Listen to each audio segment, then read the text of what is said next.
और चलिए आपको सीकर लिए चलते हैं। मुख्यमंत्री वजीरलाल शर्मा कार्यक्रम को संबोधित कर रहे हैं, क्या कुछ कह रहे हैं जरा सुनिए। ये भारत माता की। तो खाना दोपहर का तो खा लिया, शाम का इंतजार है इसलिए आवाज कम हो गई। अरे धौन की आवाज तो मजबूत होनी चाहिए।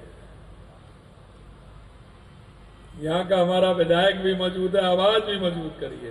बोलिए भारत माता की, भारत माता की,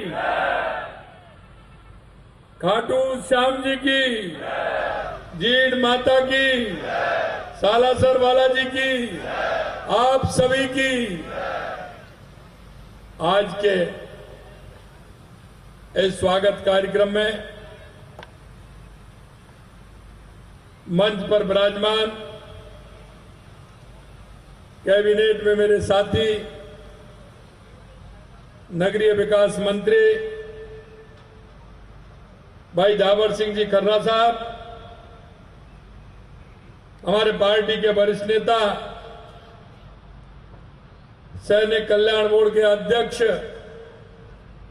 भाई प्रेम सिंह जी बाजौर साहब, आपके अपने लोग लाडले विधायक जिनको अभी आपने सुना, ऐसे मेरे मित्र भाई गोवर्धन वर्मा जी, पार्टी के वरिष्ठ नेता रामेश्वर रणवा जी, हमारे विराटनगर के विधायक मेरे मित्र भाई कुलदीप धनखड़ जी,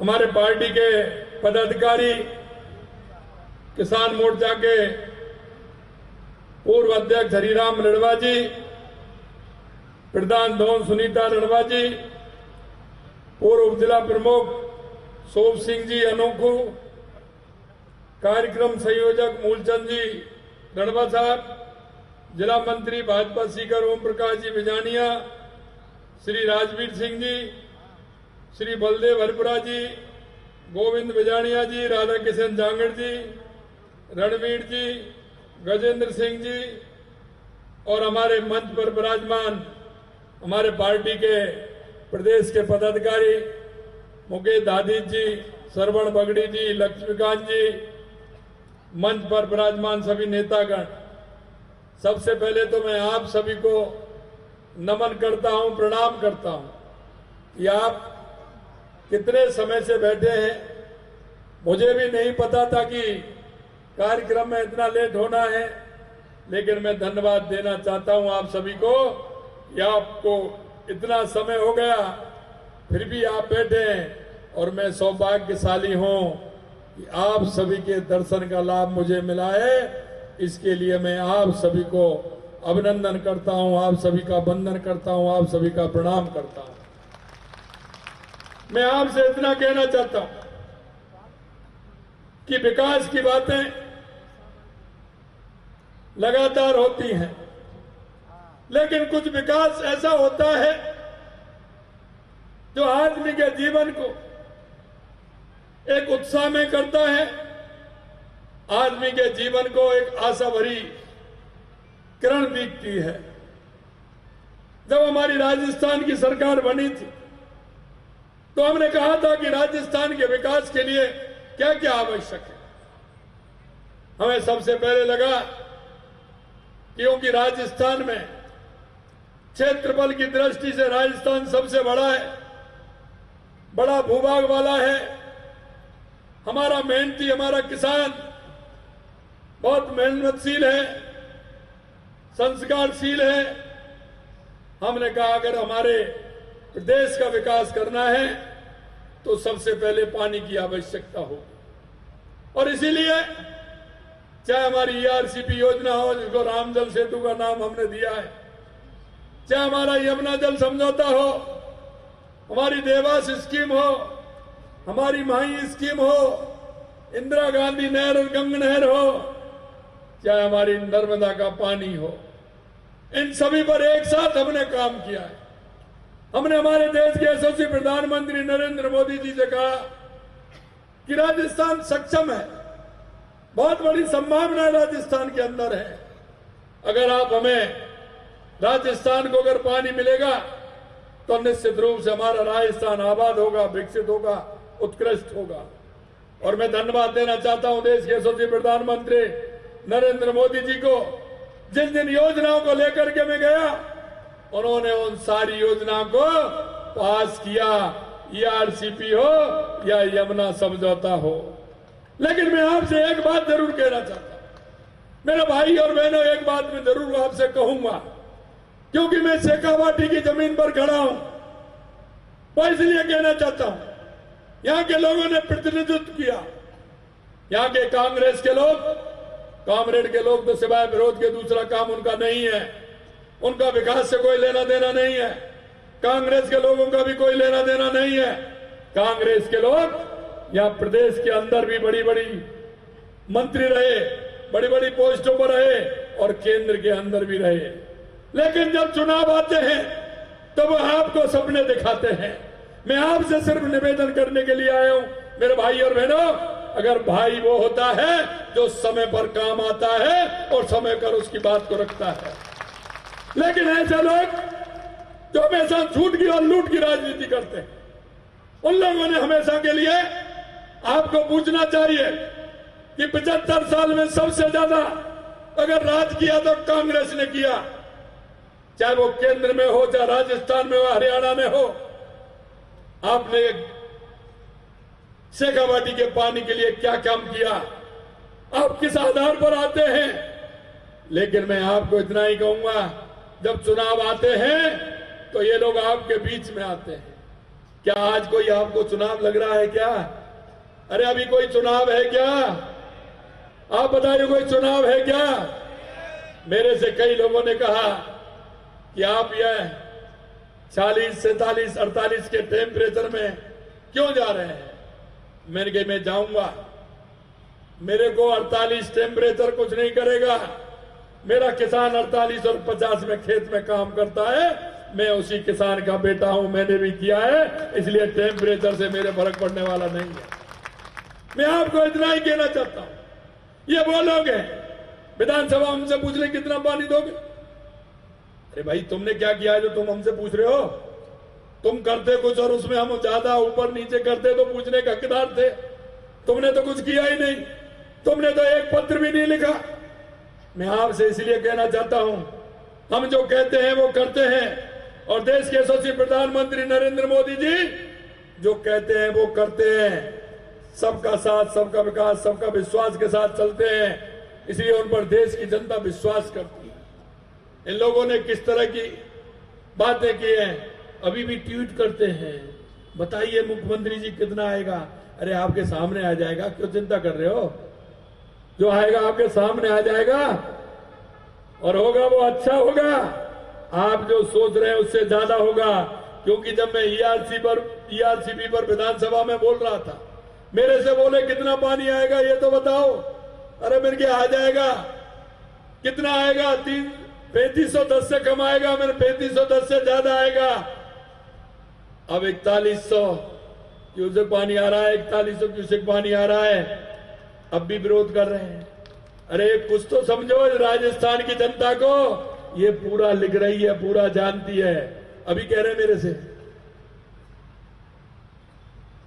अभी मेरे से कह रहे हैं कि कितना पानी। अरे तुम तो पूछने के हकदार नहीं हो, क्योंकि जब हम लेकर के आए, जब भी प्रश्न उठाए थे और वहां जब चुनाव थे हरियाणा के अंदर, तो हरियाणा कांग्रेस ने लिखा था, हरियाणा कांग्रेस ने अपने घोषणा पत्र में लिखा कि राजस्थान से जो समझौता हुआ है, यमुना वाटर का जो समझौता हुआ है, हमारी सरकार आएगी तो उसको रद्द कर देगी।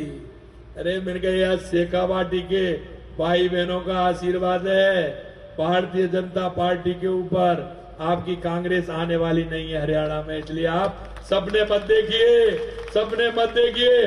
भारतीय जनता पार्टी की सरकार आएगी और शेखावाटी में यमुना का पानी आएगा, ये मैं आपसे कहना चाहता हूं। लेकिन आप उनसे पूछिए, बड़े नेता बनते, उनसे कहिए, वो चुनाव प्रचार में और गए थे, हरियाणा चुनाव प्रचार में गए थे, घोषणा पत्र उन्होंने भी पढ़ा होगा। लेकिन तुम्हारे मुंह से एक बार ये निकला क्या, अरे भाई हमारे राजस्थान के पानी पे क्यों अड़ंगा लगा रहे हो, इसको ये मैनिफेस्टो में क्यों डाल रहे हो? लेकिन आप यही कहना चाहता हूं, जब वो आए तो उनको पूछना कि क्या किया था यमुना समझौते में आपने, आपकी कांग्रेस ने तो कहा हम समझौता रद्द कर देंगे। आप किस मुंह से वोट मांग रहे हो? किस मुंह से हमारे बीच में आ रहे हो? मैं आपसे इतना ही कहना चाहता हूं।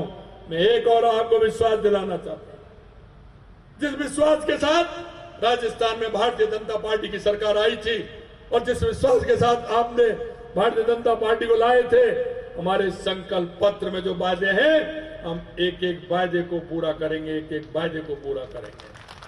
चाहे हमारे युवा हो, चाहे हमारा किसान हो, चाहे हमारी महिला हो, चाहे हमारा मजदूर हो, या हमारा एससी का व्यक्ति हो, एसटी का व्यक्ति हो, ओबीसी का व्यक्ति हो, जो भी हमारी योजना है, उन योजनाओं को लागू करते हुए हर व्यक्ति के जीवन में खुशहाली आए, उसका जीवन स्तर आगे बढ़े, इसके लिए हम काम करते हैं। लेकिन आपसे भी मैं निवेदन करना चाहता हूं मेरे भाई और बहनों, क्योंकि हमारी केंद्र की और राज्य सरकार की बहुत सारी योजनाएं, बहुत योजनाएं आपके पड़ोस में, आपके गांव में, आपके परिवार में कोई ऐसा व्यक्ति है जिसको उन योजनाओं का लाभ लेना है, उन योजनाओं को लाभ देकर के हमारे सरकार के उन योजनाओं का लाभ देकर के उस व्यक्ति तक पहुंचाना है, अंतिम व्यक्ति तक उसका लाभ मिले, जो उसके लिए, उस योजना के लिए जो अपेक्षित है, उसको उस योजना का लाभ मिले। ये मैं आपसे उम्मीद करना चाहता हूं। आगे मेरे 2 कार्यक्रम हैं, कहने को मेरे पास बहुत कुछ था, लेकिन आपने देखा ये आज का नहीं है। वो कौन सा रोड है आपका? नीमरा रोड कौन सा है जिसमें पानी भरा रहता है? नानी रोड। अरे देखा है क्या? धुंध में ही पड़ता है, मेरे को किसी ने बताया, पास में ही है ना। अब हम तो अभी देखा है, और हमने उस बजट में 354 करोड़ रुपए का हमने प्रावधान भी उसमें ले लिया। लेकिन जो हमसे पहले मात्र 16 महीने पहले गए हैं, वो हमसे पूछ रहे हैं, ट्वीट कर रहे हैं, सीकर का क्या हो रहा है? अरे भाई, जब आप दृष्टनाष्ट बने हुए थे, आंखों पर पट्टी आपने बांध रखी थी क्या? जब आपने क्यों नहीं किया?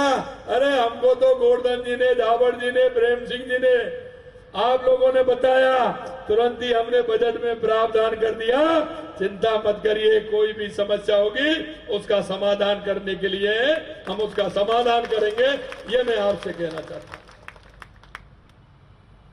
हम जनता के विश्वास पर जो आपके काम है उनको करना चाहते हैं, पूरी तरह से करेंगे। आपको कोई चिंता करने की जरूरत नहीं है। लेकिन आपके विधायक बहुत होशियार है। आप इनको कितना जानते हो, लेकिन मैं तो पूरा जानता हूं। मेरे साथ पहले संगठन में काम किया है। मैं कह रहा था आते हैं तो मेरे से कह रहे कि मैं तो कुछ नहीं कहता हूं। मैं जब जन्मदिन का भी फोन करता हूं ना, तो भी 4 समस्या बता देते हैं। मैंने क्या जन्मदिन की बधाई दे रहा हूं, अब तो मत बताइए, फिर भी बता देते हैं। 4-6 कागज लेके आते हैं जब मेरा ये भी काम होना चाहिए, मेरा ये स्टेडियम होना चाहिए, मेरा फलाना होना चाहिए, मेरा ये करना चाहिए।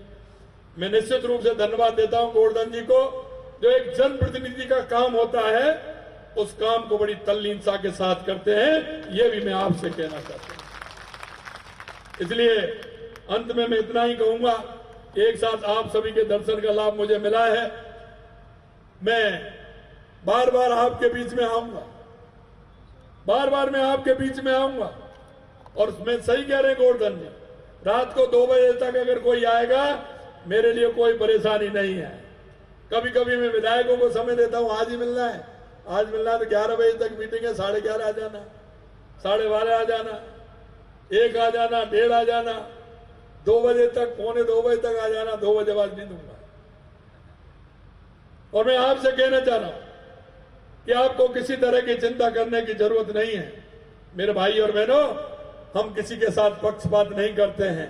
हम राजस्थान की 200 विधानसभाओं में काम कर रहे हैं और राजस्थान की 8 करोड़ जनता के लिए काम करते हैं। पुनः आप सभी को लेट हुए, मैं लेट हुआ, मैं तो यही मानता हूं मैं लेट हुआ, क्योंकि रास्ते में जो कार्यकर्ता का भाव है, मन है, उसको मैं नहीं रोक पाया और मैं उनके बीच में रुकता रुकता आया, इसलिए मैं लेट हुआ। आप सभी को बहुत बहुत धन्यवाद। जय हिंद, जय भारत, जय राजस्थान। और मुख्यमंत्री भजनलाल शर्मा का संबोधन आपने सुना और कई वादे इस संबोधन में मुख्यमंत्री भजनलाल शर्मा ने किए और आश्वासन दिया है कि आपकी जो भी समस्या है वो समय समय पर हमारे पास में आ रही है और जल्द ही उनको पूरा किया जाएगा और उस पर काम भी किया जा रहा है।